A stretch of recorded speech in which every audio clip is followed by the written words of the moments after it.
زنا کرنے والوں کو وہ عذاب بڑا دردناک عذاب ہے زنا کا، لیکن زنا کرنے والوں سے بڑا عذاب اگر کسی کو دیا جائے گا تو جو مرد مردوں کے ساتھ بدی کرتے ہیں ان کو دیا جائے گا۔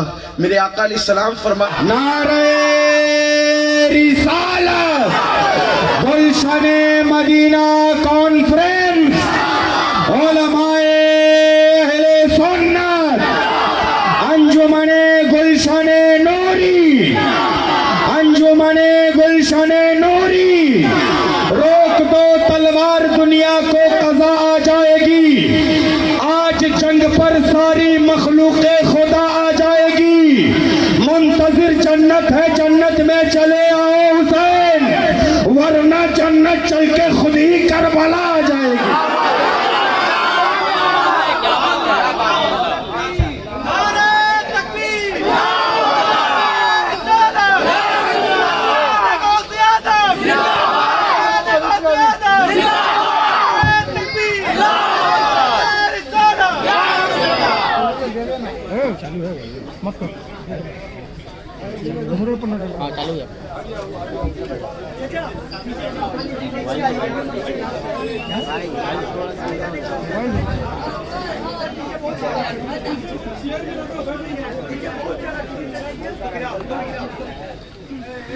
الحمدللہ رب العالمین والعاقبۃ للمتقین والصلاة والسلام علی سید الانبیاء والمرسلین وعلی آلہ واصحابہ الطیبین الطاہرین، اما بعد فاعوذ باللہ من الشیطان الرجیم، بسم اللہ الرحمن الرحیم۔ الاخلاء یومئذ بعضهم لبعض عدو الا المتقین، صدق اللہ العظیم۔ غوث اعظم بمن بے سر و ساما مدد، قبلہ دین مدد، کعبہ ایمان مدد، انتظار کرم تست من عینی را، اے خدا جو خدا بین خدا دا مدد۔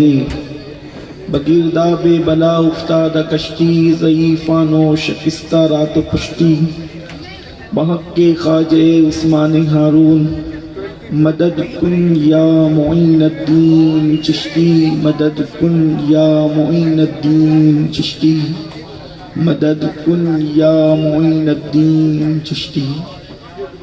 منبر پر رونق افروز، عرش مقام سادات کرام، علماء ذوی الاحترام، حاضرین محفل، پردہ نشین ماں اور بہنوں، السلام علیکم ورحمۃ اللہ وبرکاتہ۔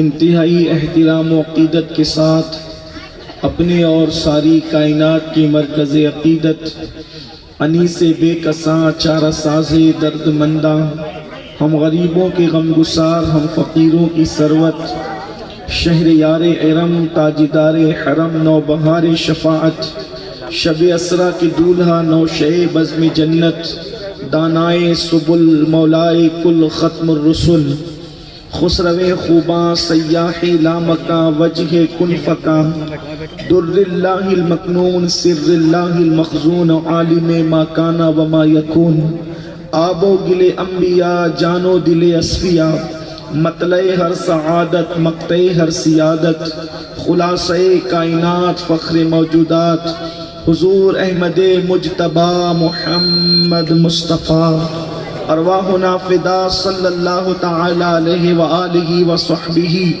وبارک وسلم کی بارگاہ بے کس پناہ میں جس طریقے سے پڑھاؤں، بلند آواز سے میرے ساتھ مل کر پڑھیں۔ الصلاة والسلام علیک یا رسول اللہ، الصلاة والسلام علیک یا نبی اللہ، الصلاة والسلام علیک یا حبیب اللہ،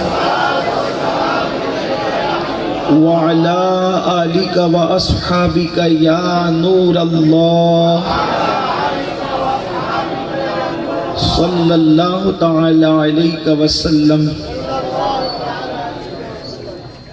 راہ پرخار ہے کیا ہونا ہے، راہ پرخار ہے کیا ہونا ہے، پاؤں افگار ہے کیا ہونا ہے، تیرے بیمار کو میرے عیسیٰ غش لگاتار ہے کیا ہونا ہے، دل ہمیں تم سے لگانا ہی نہ تھا اب سفر بار ہے کیا ہونا ہے، دور جانا ہے رہا دن تھوڑا، دور جانا ہے رہا دن تھوڑا، کوچ تیار ہے کیا ہونا ہے، کل وہاں دید کا دن اور یہاں آنکھ بیکار ہے کیا ہونا ہے، اوروں سے چھپ کے کیے جس کے گناہ، اوروں سے چھپ کے کیے جس کے گناہ،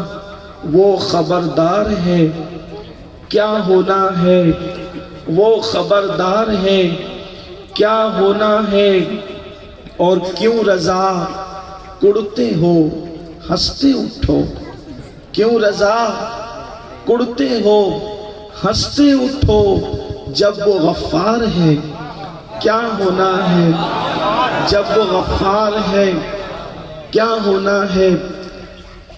آج کی اس محفل میں جس آیہ کریمہ کی تلاوت کرنے کا میں نے شرف حاصل کیا، میرا اللہ اس کے متعلق مجھے حق کہنے اور آپ تمامی خواتین و حضرات کو حق سن کر اس پر عمل کرنے اور اسے عام کرنے کی توفیق عطا فرمائے۔ یہ دنیا ہے اور دنیا کی لذتیں، دنیا کی رنگریلیاں، دنیا کا ماحول، کبھی دولت کی ریل پیل، کبھی جوانی کا جوش، کبھی مال و دولت کی فراوانی، کبھی کاروبار کی مصروفیت، اچھے لباس کا غرور اور گھمنڈ انسان کو اپنے اندر اتنا لے ڈوبا ہے کہ انسان آخرت کو اور فکر آخرت کو گویا کہ فراموش کر چکا ہے۔ اس وقت دنیا کے اندر جو مسلم امہ گناہوں کے دلدل میں دھستی چلی جا رہی ہے، اس کی سب سے بڑی وجہ یہ ہے کہ ہمارے ذہن و دماغ سے فکر آخرت دن بدن اوجھل ہوتی جا رہی ہے، اور ہم بڑی تیزی کے ساتھ گناہوں کی طرف بڑھتے جا رہے ہیں۔ یہ بات ہم سے چھپی ہوئی نہیں ہے، بلکہ روز روشن کی طرح عیاں ہے کہ اللہ اکبر، وہ قوم جس نے گناہوں کو مٹانا تھا، وہ قوم جس نے گناہوں کا خاتمہ کرنا تھا، وہ قوم جو گناہ کے نام سے بھی گھن اور نفرت کرتی تھی، آج اس قوم کا حال یہ ہو گیا ہے کہ وہ کون سا گناہ ہے جو مسلمانوں کے اندر موجود نہ رہا۔ ہر قسم کے گناہ نت نئے انداز سے فیشن کے نام پر ہمارے درمیان داخل کیے جاتے ہیں، اور نتیجہ یہ ہوتا ہے کہ ہم دن بدن ان گناہوں کے اندر ڈوبتے چلے جاتے ہیں۔ میرے پیارے آقا صلی اللہ علیہ وسلم کے پیارے دیوانوں، کبھی ہم نے غور بھی کیا، آخر موت ہے، اس زندگی کے بعد ایک اور زندگی ہے۔ موت انسان کو تباہ نہیں کر دیتی، موت انسان کو فنا نہیں کر دیتی، موت انسان کو مٹا نہیں دیتی، بلکہ زندگی کے بعد ایک اور زندگی ہے۔ یا تو وہ بہت خوبصورت ہے یا تو وہ بہت بھیانک ہے۔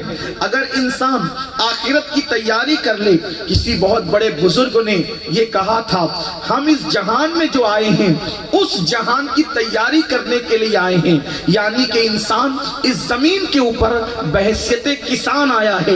اللہ اکبر، زمین پہ جو بو گے آخرت میں وہی کاٹو گے، آخرت میں کچھ الگ سے نہیں ملنے والا، بلکہ میرے آقا صلی اللہ علیہ وسلم فرماتے ہیں الدنیا مزرعۃ الآخرہ، کہ دنیا آخرت کی کھیتی ہے، یہاں پر جو بویا جائے گا وہاں پر وہ کاٹا جائے گا۔ بلکہ میرے آقا صلی اللہ علیہ وسلم فرماتے ہیں البر لا یبلا والذنب لا ینسا والدیان لا یموت، اعمل ما شئت کما تدین تدان. اللہ اکبر. مصطفیٰ کریم رؤوف الرحیم صلی اللہ علیہ وآلہ وسلم نے فرمایا کہ نیکی کبھی پرانی نہیں ہو سکتی اور گناہ کو کبھی بلایا نہیں جا سکتا، اور بدلہ دینے والے خدا کو کبھی موت نہیں آئے گی.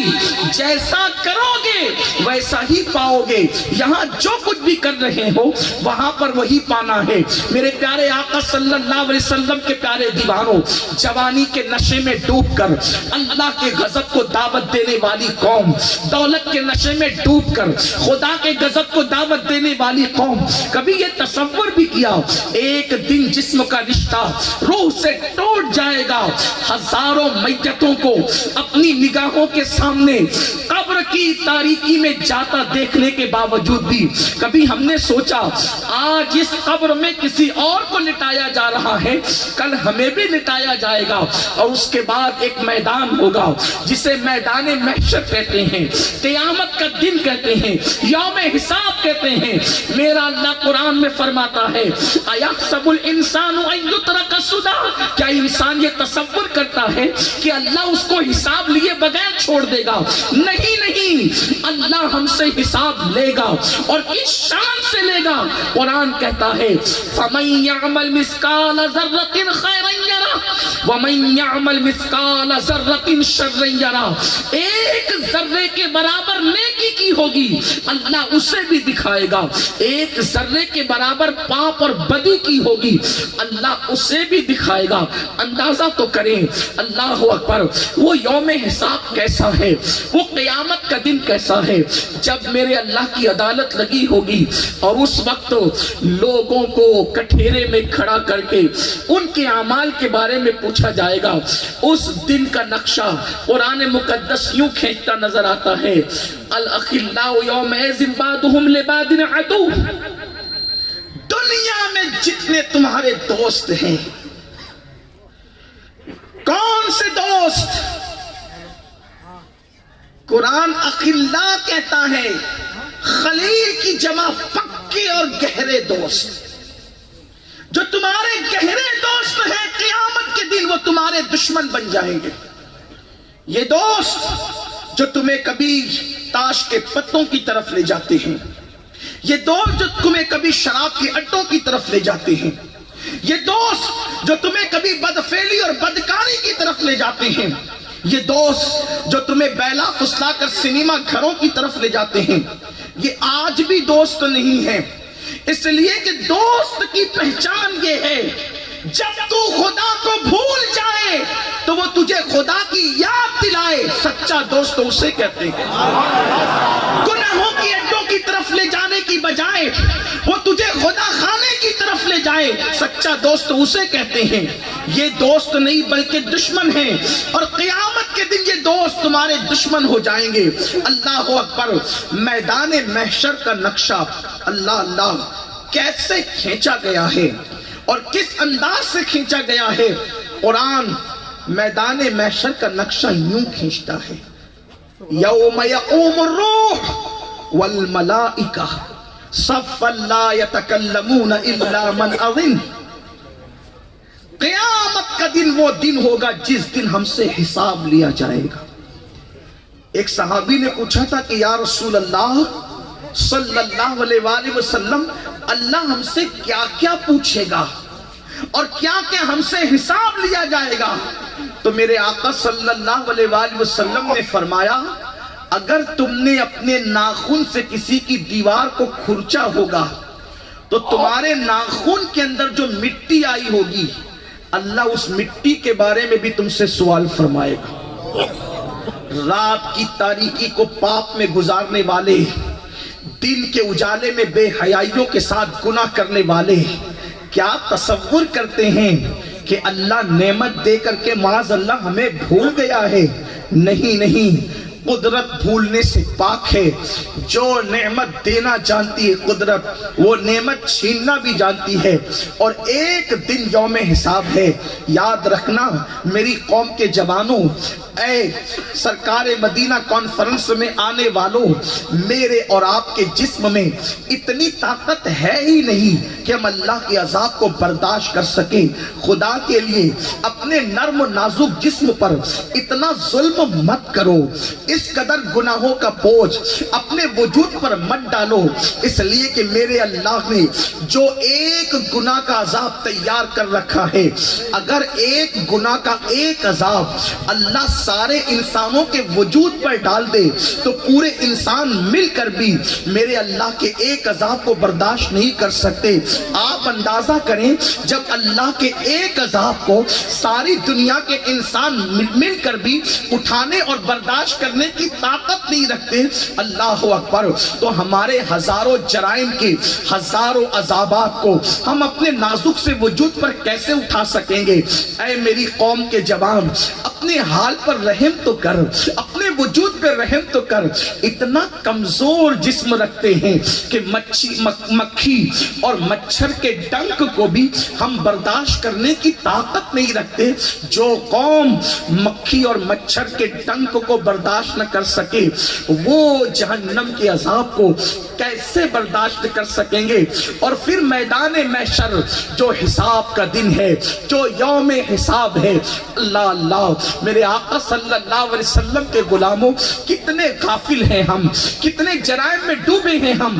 قرآن اس کا نقشہ یوں کھینچ رہا ہے کہ قیامت کا دن وہ دن ہوگا جس دن جبریل امین اور ان کے ساتھ سارے ملائکہ صف بصف اللہ کے ہیبت سے کانپتے ہوں گے، کسی کو کلام کرنے کی جرت نہ ہوگی۔ معصوم لوگ جنہوں نے اللہ کی مرضی کے خلاف ایک سیکنڈ بھی نہیں گزارا، وہ اللہ کی ہیبت سے کانپ رہے ہوں گے۔ تو جنہوں نے زنا کے اڈے آباد کیے، ان کا انجام کیا ہوگا؟ جنہوں نے شراب کے پیالے اپنے حلق کے اندر انڈیلے، ان کا انجام کیا ہوگا؟ جو اذان کے وقت میں سنیما دیکھ رہے ہوتے تھے، ان کا انجام کیا ہوگا؟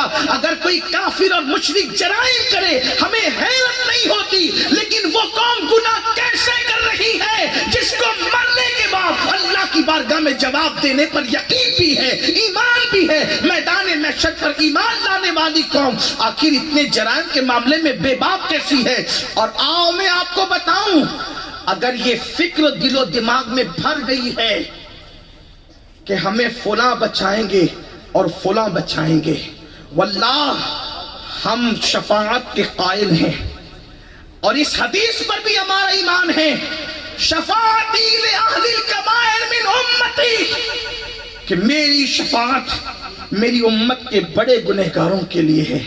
لیکن یہ بات بھی آپ کو کہہ دوں، اگر قدرت کسی قوم پر عذاب نازل کرنے کا فیصلہ کر لے تو کسی مقبول بندے کو بھی پھر دعا کرنے کی اجازت نہیں دی جاتی۔ آپ نے نہیں سنا قرآن میں جب قوم لوط پر قدرت نے عذاب نازل کرنے کا فیصلہ کر لیا؟ مجھے ایسا لگتا ہے کہ کہیں نہ کہیں ہم حقائق سے آنکھیں موند رہے ہیں، حقائق سے ہم کہیں آنکھیں چرا رہے ہیں۔ اور یاد رکھنا، کسی کہنے والے نے کہا ہے، اگر بلی آنکھ بند کر کے دودھ پیتے وقت یہ سوچے کہ مجھے کوئی نہیں دیکھ رہا ہے، تو اس کا یہ تصور کرنا اس کو فائدہ نہیں دیتا۔ کبھی بھی اس کی پیٹھ پر ڈنڈا بیٹھ سکتا ہے، اس کے آنکھ بند کرنے سے وہ پوری قوم کی آنکھیں بند نہیں کر سکتی، لیکن وہ کبھی بھی عتاب کا شکار ہو سکتی ہے، کبھی بھی وہ بلی مار کھا سکتی ہے، کبھی بھی اس پر مصیبت آ سکتی ہے بلا تمثیل۔ اگر خود فریبی کا شکار ہے یہ سوچ کر کہ ہم بچ جائیں گے، اللہ کریم ہے، بے شک اللہ کریم ہے، لیکن اس کے کریم ہونے کا جو تصور ہمارے دل و دماغ میں ہے، شاید ہم کہیں نہ کہیں اس کی شان کریمی کا مذاق اڑا رہے ہیں۔ قوم لوط پر جب قدرت نے عذاب نازل کرنے کا فیصلہ کیا، قوم لوط کے متعلق آپ جانتے ہیں کہ ان کے چند جرائم تھے۔ وہ تالیاں بجاتے تھے، وہ سیٹی بجاتے تھے، وہ ریح پیٹ کی گیس زور سے ہنسی مذاق میں خارج کرتے تھے، اور مرد مردوں کے ساتھ بدفعلی کرتے تھے، اور عورتیں عورتوں کے ساتھ بدفعلی کرتی تھی۔ یہ ان کے جرائم تھے. اور میں سمجھتا ہوں کہ حیا کے پردے میں یہ بات کہہ کر گزرنا چاہتا ہوں، اور آج بھی شاید 60% طبقہ نوجوانوں کا اس برائی کے اندر گرفتار ہو چکا ہے. زنا کرنے والوں کو وہ عذاب بڑا دردناک عذاب ہے زنا کا، لیکن زنا کرنے والوں سے بڑا عذاب اگر کسی کو دیا جائے گا تو جو مرد مردوں کے ساتھ بدی کرتے ہیں ان کو دیا جائے گا.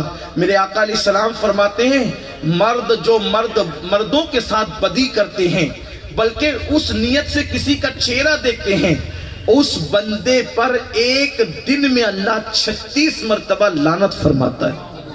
آپ غور کریں جس بلا میں ہم گرفتار ہیں، چھوٹے موٹے جرائم نہیں ہیں. بہرحال تو اللہ نے قوم لوط کے لیے حضرت لوط علیہ السلام کو بھیجا جو ابراہیم علیہ السلام کے بھتیجے تھے، اور انہوں نے قوم کو سمجھایا، لیکن جب قوم نہ مانی تو پھر اللہ نے فرمایا اے لوط اب آپ ان کی بستی سے نکل جائیں، ہم ان پر عذاب نازل کریں گے. اللہ اکبر. جب حضرت لوط علیہ السلام بستی سے نکلنے لگے اللہ اور عذاب کا فیصلہ ہو گیا، حضرت ابراہیم علیہ السلام کو خبر ہوئی، آپ کو اطلاع ہوئی کہ میرے بھتیجے لوط علیہ السلام کی قوم پر اللہ نے عذاب نازل کرنا ہے. تو چونکہ ابراہیم علیہ السلام بڑے رقیق القلب تھے، بڑے نرم دل تھے، اس لیے آپ نے ہاتھ اٹھا دیے، اے اللہ لوط علیہ السلام کی قوم پر جو تو عذاب نازل کرنا چاہتا ہے، مولا میری دعا ہے، میری عرضی ہے کہ تو قوم لوط پر عذاب نازل نہ فرما. جانتے قرآن مقدس نے کیا جواب دیا؟ ہم اس کا لفظی ترجمہ تو نہیں کرتے لیکن اس کی ترجمانی یہ ضرور کرتے ہیں، اے ابراہیم ہم نے اس قوم کے لیے عذاب نازل کرنے کا فیصلہ کر لیا ہے، لہٰذا ہم تمہیں کہتے ہیں کہ تم ان کے حق میں دعا مت کرنا، ان کے حق میں سفارش مت کرنا. آپ مجھے بتائیں جب قدرت ابراہیم علیہ السلام کو روک دیتی ہے، فیصلہ عذاب کا ہو چکا ہے، اے ابراہیم اب تم ان کے حق میں دعا مت کرو، ہم ان کو عذاب دیں گے. پتہ چلا جب قدرت کسی قوم پر عذاب نازل کرنے کا فیصلہ کر لیتی ہے تو انبیاء کو بھی دعا کرنے سے روک دیا جاتا ہے، انبیاء کو بھی دعا کرنے سے منع کر دیا جاتا ہے.